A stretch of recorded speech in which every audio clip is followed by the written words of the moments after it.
Howdy, howdy, howdy. This is the second part of finding Fraser on the ... In this case, it's finding Fraser on the ground. So this comes about inspired really by Jerome. Wow. So really, when we got into it, okay, I'll get into some details. So start off to the start. I actually wrote this in. I want to put this up here. I wrote this in order so that, and I'm going to try and follow that order. Okay. Starting, I am terrible with money. I think we talked about that before. I'm really not good with money. Never have been. Luckily, I have a job now where that offers me some stability, some kind of wiggle room when I'm dumb. As I'm dumb, it offers me some wiggle room. It's unfortunate because I should just learn how to be better with money. Oh yeah, it says I was not always making the same proportion of good decisions as I do now. That's a weird way of putting it. It totally is. But then I put some subpoints that I broke relationships. I lost money and I lost opportunities, financial, emotional relationships.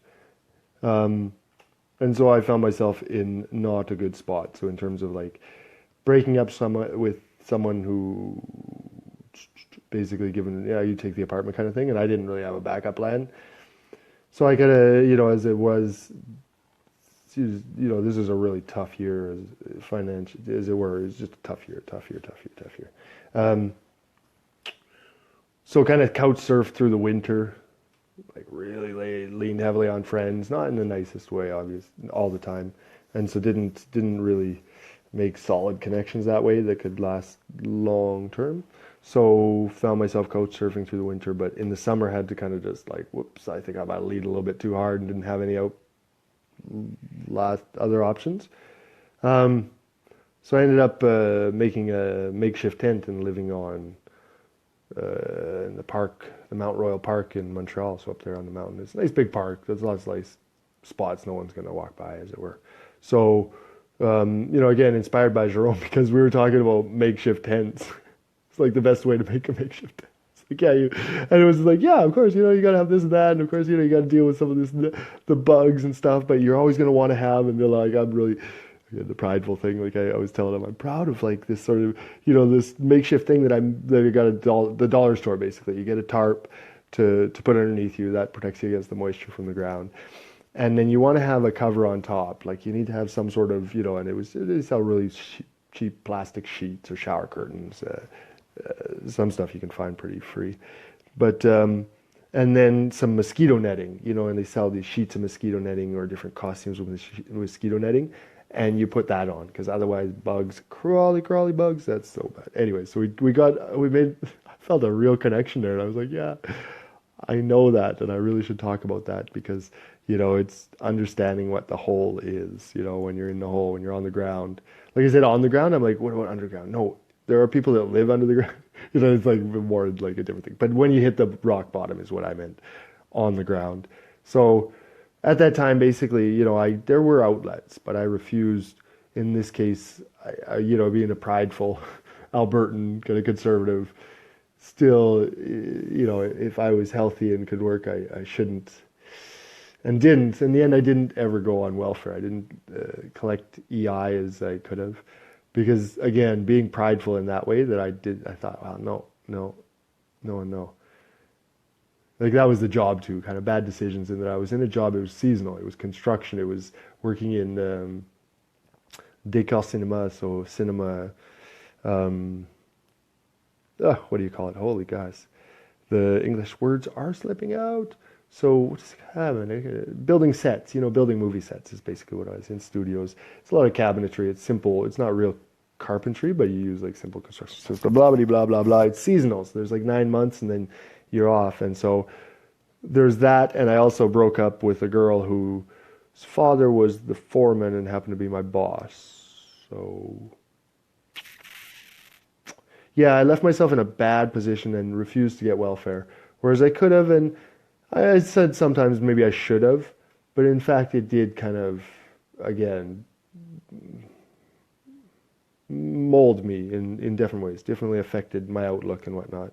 And, to get by, I started teaching private math courses, to kind of eat, as it were, had to do that. I also worked night shifts at the Palais de Congrès. You know, they do all sorts of shows and stuff, and you go there, and there's several different organizations you go, and it's like $20 an hour. You do 12-hour night shifts. You call them, and you're kind of on call. You just say I'm on call, and then they'll call you if they usually have stuff almost every weekend, and a lot of weeks too. If you're interested, anyways, that's the thing. I would shower at the University of Montreal. Basically, I survived. Like it wasn't so bad. I did eat by going around and picking up cans. The university is great, by the way. Fucking just like there's like hundreds of dollars of cans there, and like if you look like a student, you can get away with picking up. And just like in the recycling bins and stuff, like there's a lot of cash in there, buddy. No, buddy, I'm not saying you should do that at all. This is just what I'm saying. I survived, but I never did go on to hard drugs. Actually, it was something that because. I guess in a relationship when I was younger, it was coming out of high school or coming to the end of high school. There was a guy who was a bit older, perhaps early 20s, and we were kind of, 17, 18, 19. And he's hanging around town, and he's kind of the cool guy. We're all partying, and like, he got slammed back 18 beers, no word of a lie. Like he was just, so, he kind of led us into the drinking, which I didn't, I probably got alcohol poisoning like a dozen times in my life, and just always regretted, like, why am I doing this to myself? So now, that's going to come up in the drugs one. Anyways, whatever. Let's do a little bit of drugs now. There's a drugs one coming up too. But this kind of is when I was on the ground and why I wasn't taking drugs. So I'll bring that up now as well. It's relevant in that.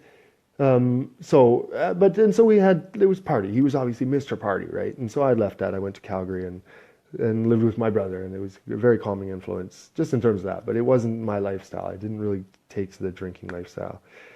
Like I did drink and kind of regret it. It gives me even a headache thinking about those disgusting draft beers. Getting off the topic, so after I left, he got into cocaine, and always kind of a rowdy sort of guy in terms of, we have bar fights, we have fights in the parking lot. That's just a normal thing out there. That's not something to be approved of, but it's just sort of, that's not out of normal. So he would get in fights from time to time. Not what I'm talking about. Well, it is, but now cocaine comes into the picture, and apparently one night, this is how it comes out in the court documents. So he and some friends were out drinking and, probably doing some cocaine, and I think that's factual. Well, I got it secondhand, but I'm pretty sure I knew he was into cocaine, and I'm pretty sure that was involved in this. After what you hear, you'll probably agree. We got to take a little drink. So they get in a fight in a bar, and guy, it was just one guy, and I guess a few of them, like 3 or 4.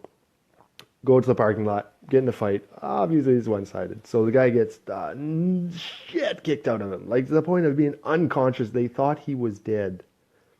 They already beat him to that point. And then they realized that they'd done something wrong. So they dragged him and drove over him with a car.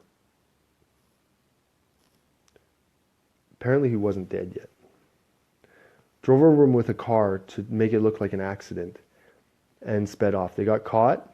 And he spent time for manslaughter in prison with the other guys. So that scared the fucking bejesus out of me. And I never, ever, ever wanted to go down that path. So while I smoked, I gotta do the other thing and the other thing. So that's understanding the whole, but also saying when I was in the hole, I didn't, just no judgment to those who do. I'm just saying it's a different path. It was only to highlight that while it's, as I really tried to get across to Steve, totally valid and important perspective to come from someone who's come from psychedelic drugs, who's come through an injury that leaves him in pain. It's come through several near-death experiences. You saw his nose, it's like sideways. He got it broken bad, man. So that perspective, though, is important, whereas it's not mine.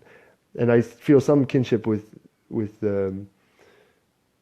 all of you in just terms of, like, again, I was right at, no, I was at the ground. So I think that where I was at, I would have been looking up at you guys at that time. I really feel that was the case. So I'm going to sign off, but there's another one on drugs, and I'm probably going to they're a little bit mixed up now, but they both relate. They do both relate. That one was just how the only I already